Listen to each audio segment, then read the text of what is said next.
Pinocchio story. A long time ago, in a small faraway town, there lived an old man who made wooden toys. His name was Geppetto. He sold the toys to survive, but the only thing he regretted was not having a child. One day, he went to a nearby forest to look for a log in order to make his toys. He found it, took it, and came back to his house. When he arrived, he put the heavy log on the table. Then he rested for a little while, and later he began to work on the log. He wanted to make another wooden toy, a special one. Once he finished it, he put it on the table and continued with the other toys. While he was working, he heard an "ah" noise. He was very surprised because he was alone in the workshop, but he kept on working. Suddenly, Pinocchio walked toward to the old man.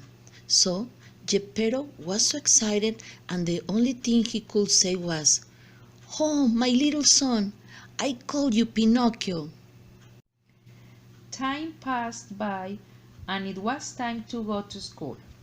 One day, Pinocchio asked for money to buy his school supplies. Obviously, Geppetto gave him some. On his way to school, Pinocchio saw several different places. Later, he stopped and looked at a crowded place where a lot of people were gathering together. He could pass through all of them. There was an amazing circus over there. He wanted to enter, but the clown at the door did not let him in unless he paid for the ticket. He remembered that he had some money on his pocket, so he took it out and gave it to the shabby clown. There was a funny puppet show inside. Pinocchio got into the show. Then the person who was handling the puppets looked at him, observed him very carefully, and thought that he could earn a lot of money with his performance. So, little Pinocchio was caught and locked in a horrible cage. Pinocchio began to cry. He was very sad and scared. Suddenly, a lovely fairy appeared and rescued him. Pinocchio told the fairy how things had happened and that he needed the money to go back to school. Thus, the fairy made the money appear and gave it to him. On his way to school, he found a fox who took away the money in a tricky way. Pinocchio became very sad again. So, his fairy appeared and asked him why he was crying. Pinocchio told her lies, but of course that the fairy knew that Pinocchio was lying.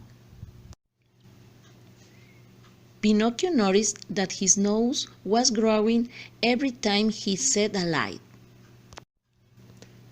The fairy made money reappear, and Pinocchio promised he would never lie again. He continued on his way to school, and another danger jumped into view. There was the owner of the puppet who threw him into the sea without any consideration. Next, Pinocchio was caught by a huge whale. On the other hand, Geppetto realized that Pinocchio had not returned, and he was worried about it. He went out to look for him by the beach. He was asking for his son for several hours. Finally, some people told him that Pinocchio had fallen into the sea. The old man felt desperate and asked for help. Someone lent him a boat. Then Geppetto got in the boat and sailed and sailed. After a long while, a strong wind was unleashed. The boat sank, and Geppetto began to sink. Suddenly, he was caught by a huge whale. Inside the whale, Geppetto shouted, "Pinocchio! Pinocchio! What a surprise! Pinocchio was there. He came with his father and promised to be obedient and never tell lies again." The fairy came out again and rescued them. She helped them get back home. Both of them enjoyed being together and had wonderful time. One night, while Pinocchio was sleeping, the fairy appeared. Since Pinocchio had behaved well, she decided to transform him into a human being. The next day, Pinocchio got up and noticed something strange had happened to him, but he felt full and calm. So he walked to his father. Geppetto looked at him and could not feed in happiness and said, "Thanks God, now I have a son of flesh and blood." Finally, they lived happily ever after.